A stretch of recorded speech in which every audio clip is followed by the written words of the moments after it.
madaling tandaan. Let's have example number 1. So find or determine the 6 trigonometric ratios of this right triangle with respect to angle theta. So since angle theta lang naman yun nandito, eto siya. Hanapin natin yung 6 trigonometric ratios niya. So ano ba yung 6 na yon?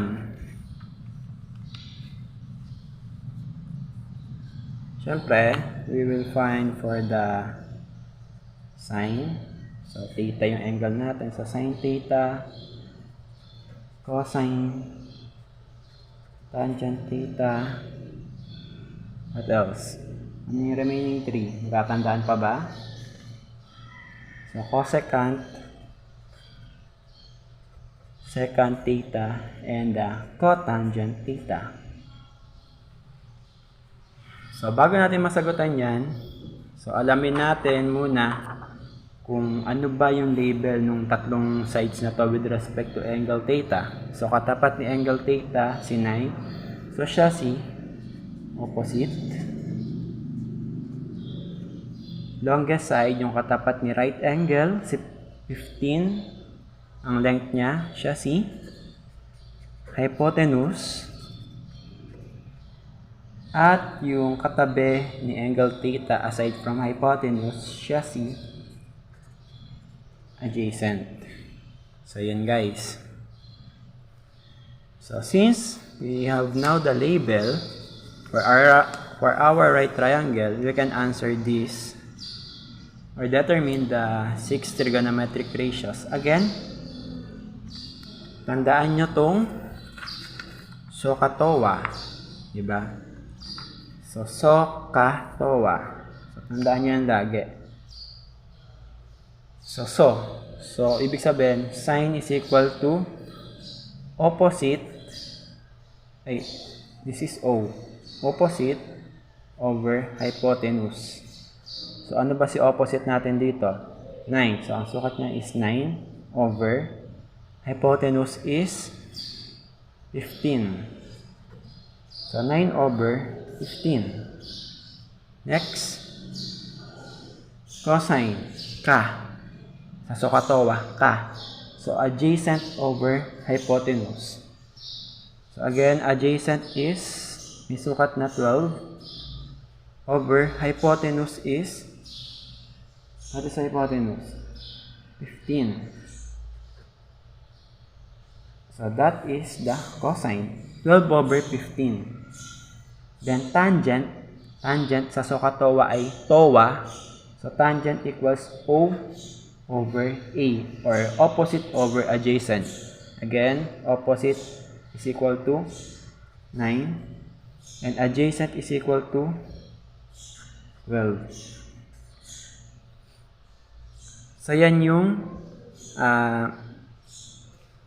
equivalent or value ng ating sine, cosine, and tangent. Para naman doon sa remaining 3, again, di ba ang sabi ko, they are the reciprocal of the first 3. So, ang reciprocal ni cosecant ay sine. So, reciprocal meaning babalik-tarin lang natin itong value niya. So, reciprocal of 9 over 15 is 15 over 9. So, yun na yung class.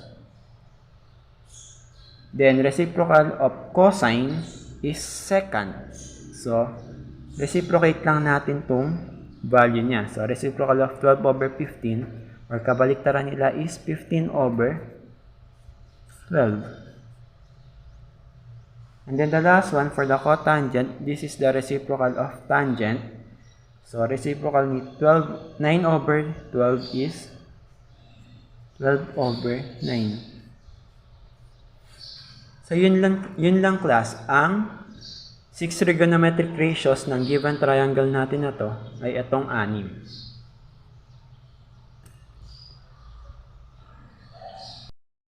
So, let's have example 2. Solve for the length of side B. So, in this case, side B lang yung hinahanap natin. So, dito, masasolve natin siya gamit or ang pagbabasihan natin ay yung given angle which is si 40 degree.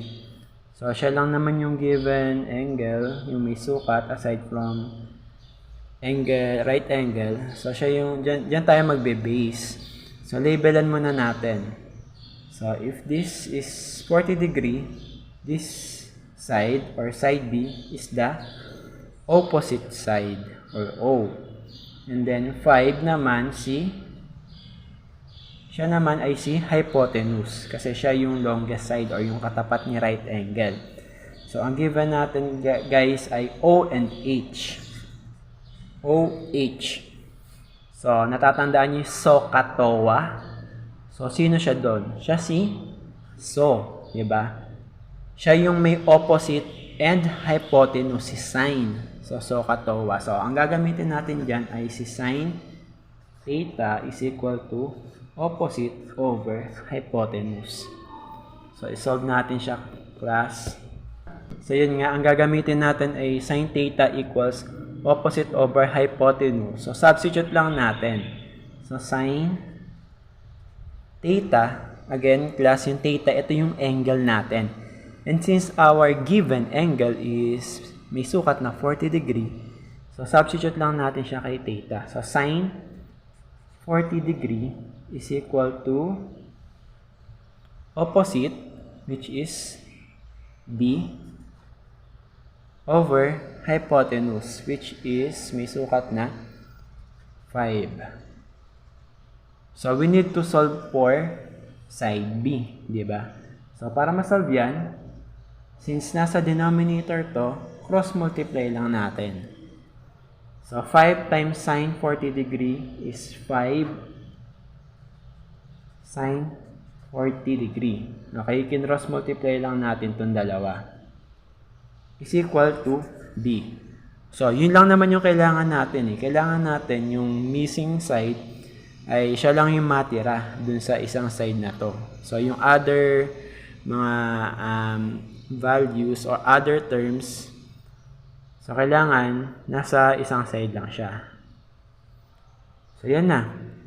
Para ma-solve to, kailangan nga pala natin gumamit ng scientific calculator. So ito guys, yung scientific calculator, kailangan talaga scientific, hindi po pwede yung calculator na pang tindahan. Saka bago nyo umpisahan guys yung pag-input sa calcu, kailangan nakalagay dun sa calcu nyo, ayan, nakikita nyo, may letter D or degree. Dapat may letter D yung nandun sa taas. Hindi pwedeng R. Okay, kailangan D. Kasi pag iba yung nakalagay dyan, example, ang nakalagay ay R, iba yung magiging sagot nyo. So, make sure na naka-degree or letter D yung nandun sa taas. Sa taas ng panel ng calcu. So, ayan. So, solve na natin.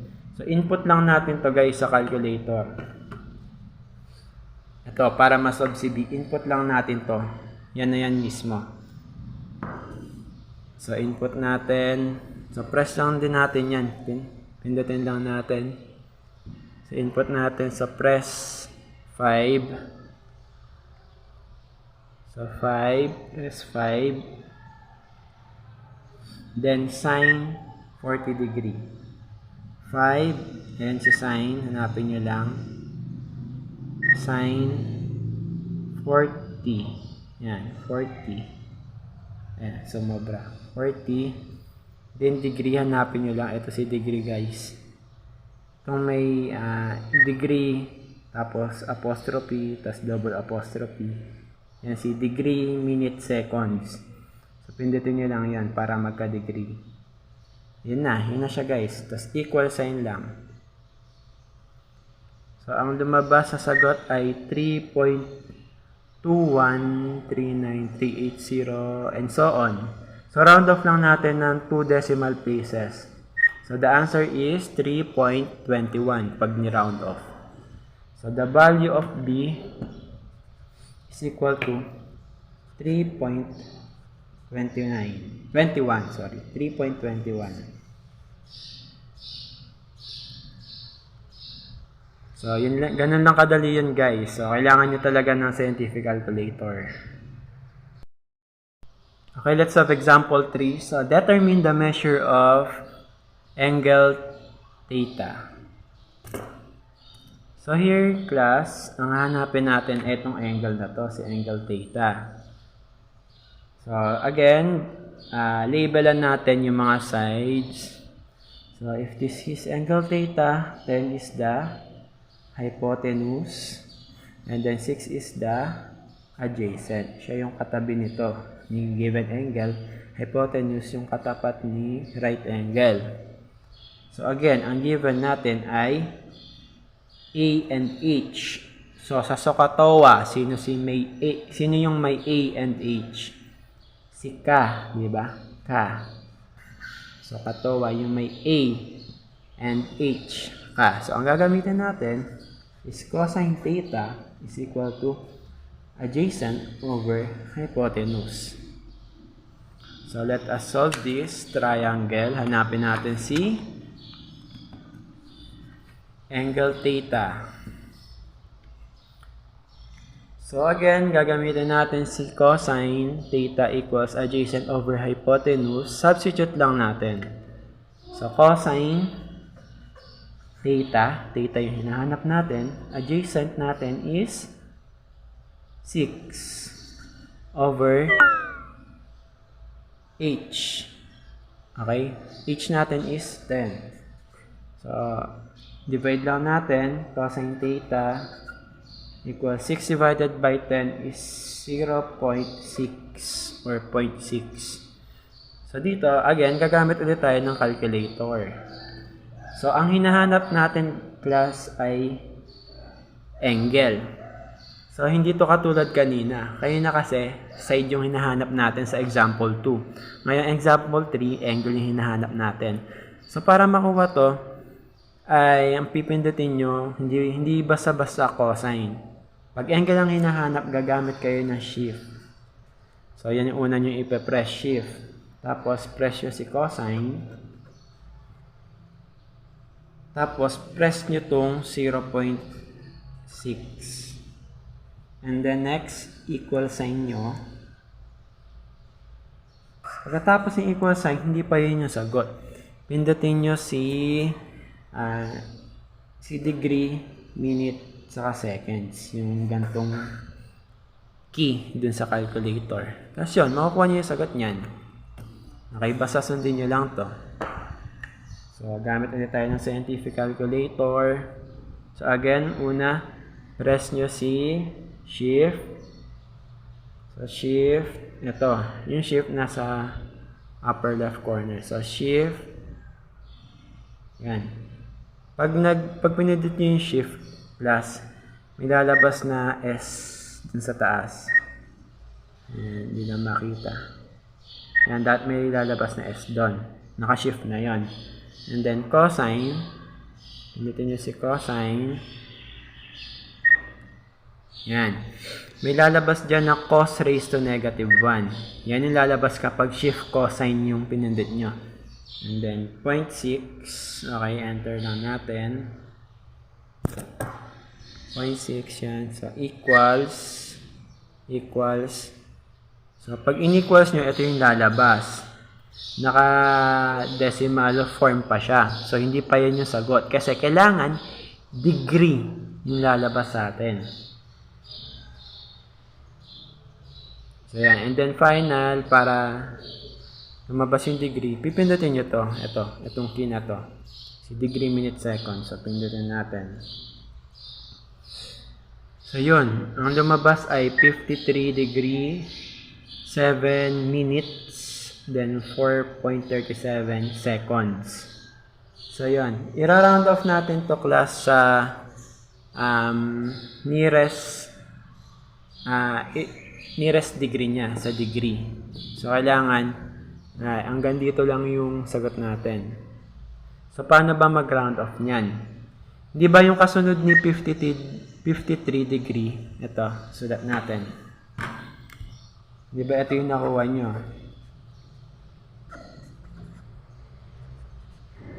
Ito yung nakuha nyo, di ba? So, ito, 53 degree, 7 minutes yung ba, ito, minutes yan, then 48.37. Ito naman, symbol na to ay seconds. Okay?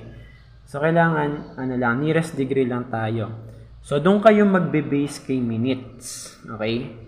Kapag ang minutes nyo ay 29 below, iyon kayo ay magre-retain.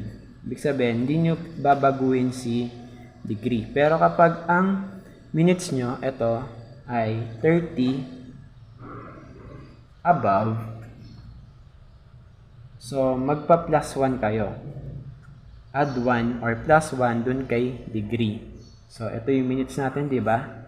7 minutes. So, below siya kay 29. So, ibig sabihin, i-retain nyo si 53. So, bali, ang final answer dito, ang measure ni angle theta is equal to 53 degree.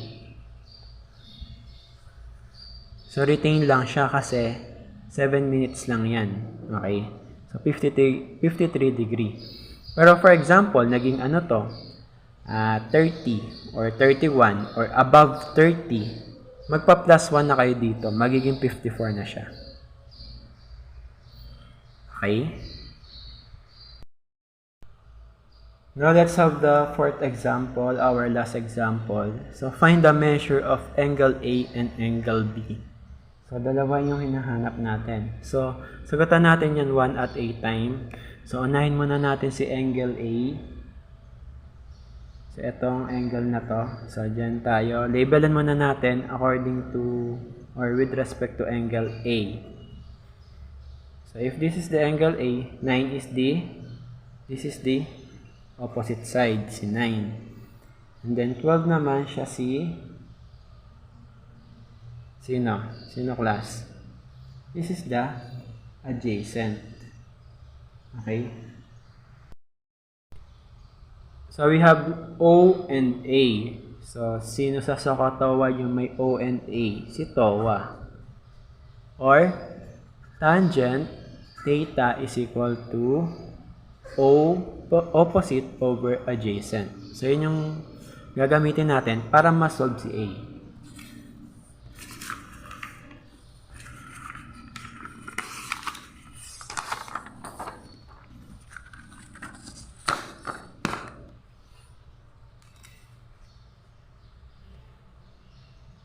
So again, substitute lang natin yung mga given natin para makuha si angle A.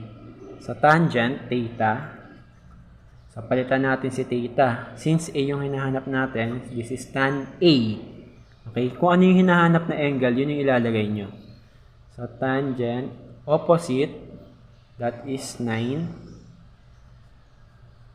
And then adjacent is 12.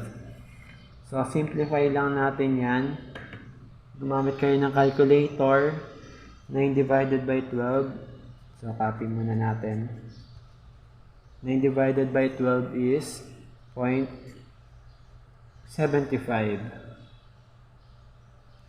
So, again, gagamit tayo ng scientific calculator. So, input lang natin. So, angle yung hinahanap natin. So, type lang natin shift tan. Tapos, shift tan, then yung itong decimal na to, 0.75 equals. So, yan lalabas, 36.86. Kailangan maging angle siya. So, pindutin nyo itong degree minute angle. So, yun. So, ang lumabas sa class ay 36 degree 52 minutes. Round off lang ulit natin to the nearest degree. So, ang minutes niya ay 52. So, above 30 and above siya. So, that means magpa-plus 1 tayo kay 36 degree. So, the value of angle A, plus 1 tayo kay magpa-plus 1 tayo kay 36 kasi 52 nga, diba? So, magiging 37 na siya. 37 degree. So, that is the measure of angle A. Okay, so meron na tayong angle A. Okay na tayo dito. So, angle B na lang yung hinahanap. So, re-rate lang natin yung ating triangle. Again, triangle ABC. So, this is 9, this is 12. So, re-rate lang ulit natin. So, again, tapos na tayo kay angle A. So, angle B naman. Okay? Labelan natin yung triangle natin in according to angle B. Hindi natin gagamitin itong kanina, class. Kasi itong kanina, ang reference angle natin, ang pinagbasihan natin ay si angle A. Kaya ito naging opposite, ito naging adjacent. Pero kapag angle B, may iba na yung label niyan. So, sino yung opposite ni angle B? So, 12. So, this is now D. Katabi siya ni angle B. So, this is the adjacent. So, hindi ba? Kanina, ang 9 natin siya yung opposite. Tapos, yung 12 siya yung adjacent. So, nabago yung label niya. So, depende sa angle yun plus kung ano yung label ng bawat side. Okay? Okay, so since ang given natin ay A and O. So, sino yung may A and O? Sa SOHCAHTOA. So, si TOA. Tangent. So, we will use tangent.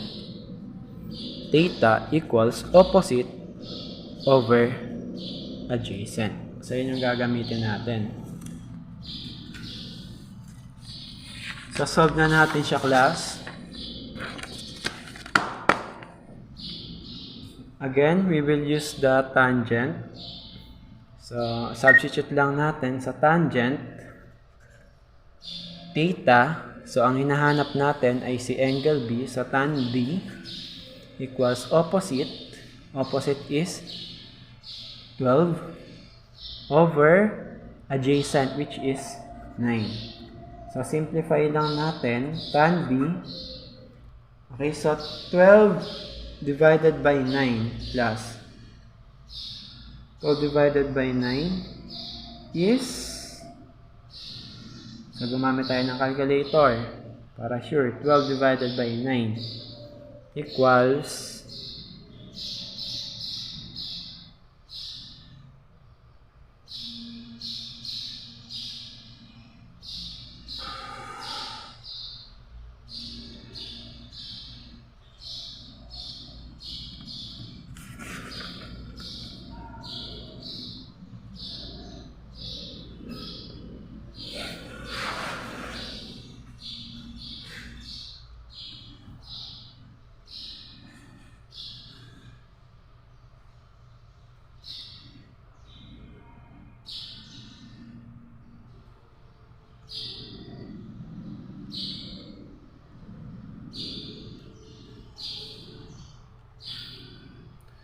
12 divided by 9, gumamit tayo ng calculator. 12 divided by 9 equals 1.33. So, 1.33. Again, para makuha yung angle, shift tan. Pindutin lang natin. Shift tan, then 1.33 equals, press ulit natin degree, minute, seconds. So, shift tan 1.33 equals, so yan, then press natin si degree, minute, seconds. Ang lumabas ay 53 degree and 3 minutes. So, retain siya kasi 3 minutes lang eh. So, the measure of angle B is 53 degrees. So, ganun lang siya, guys.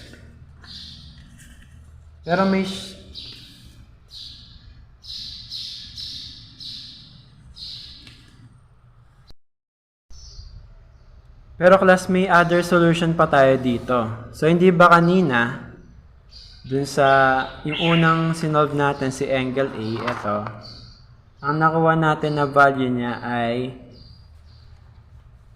37 degree. So ganito yan. Illustrate lang natin. So, hindi ba ito yung triangle natin? A, B, and C. So, nakuha na natin kanina, di ba, si angle A. Ito siya. So, 37 degree siya. So, ang hinahanap na lang natin ay si angle B. So, sa triangle kasi, kailangan yung sum nitong tatlong angle na to is equal to 180 degrees. Okay, 180 degrees. So, kung 37 to, ito right angle. Ang sukat ni right angle, di ba class, ay 90 degree. Okay? So, isubtract nyo lang yan, 180. Subtract nyo ng 90. So, 180 minus 90 is 90 degrees. Tapos, subtract nyo pa itong 37. So, minus 37 pa. So, the answer is 53 degree. Okay? So, ang sukat nitong angle B is equal to 53 degree. So, ganun lang yung class. So, pwedeng hindi nyo nagamitan ng calculator katulad nitong ginawa natin. Okay? Pero kung gusto nyo ma-practice yung calculator skills nyo, okay, pwede nyo gamitin to. Kung ayaw nyo naman, ito, pwede kayo mag-subtract na lang. Basta tandaan nyo, ang sukat dapat ng tatlong angle is 180 degrees. Okay? So, that's all, class, for the module 1. So, dito, class, ang tatandaan nyo lang talaga, kailangan ay kabisado nyo yung 6 trigonometric ratios. Kailangan ay, yan, kabisado nyo yan, or tandaan nyo yung SOHCAHTOA, di ba? SOHCAHTOA, tandaan nyo lang yan, class. Kabisado, masasagutan nyo na to. Okay? Para mas madali yung buhay nyo dito sa 6 trigonometric ratios. Saka, yung kailangan nyo rin syempre ng scientific calculator. Pero kung wala kayong scientific calculator, may mga downloadable naman eh. May mga nada-download sa Play Store na scientific calculator. Ito, pakita ko sa inyo. Ito class, nakuha ko lang siya sa Play Store, itong scientific calculator na to. So type nyo lang scientific calculator, tapos hanapin nyo tong, ayan, yung icon na yan. Ang dami ko kasing tinignan na scientific calculator, pero siya yung pinakamalapit, class, sa totoong scientific calculator. Ayan, ito yung scientific calculator natin. Ito yung app na nakuha natin sa Play Store. So, siya na yung pinakamalapit, pinakakamuka. So, ito na lang yung i-download nyo. Kasi sa mga module 1 pa lang to. So, gagamitin nyo to hanggang module 4. Kailangan nyo ng scientific calculator. So, mag-download na kayo. So, that's all for today, class. So, panoorin nyo yung module 2 para tuloy-tuloy yung learnings natin sa mathematics in this times na mahirap, pandemic. So, math is fun pa rin, di ba? Okay, so goodbye class. Subscribe.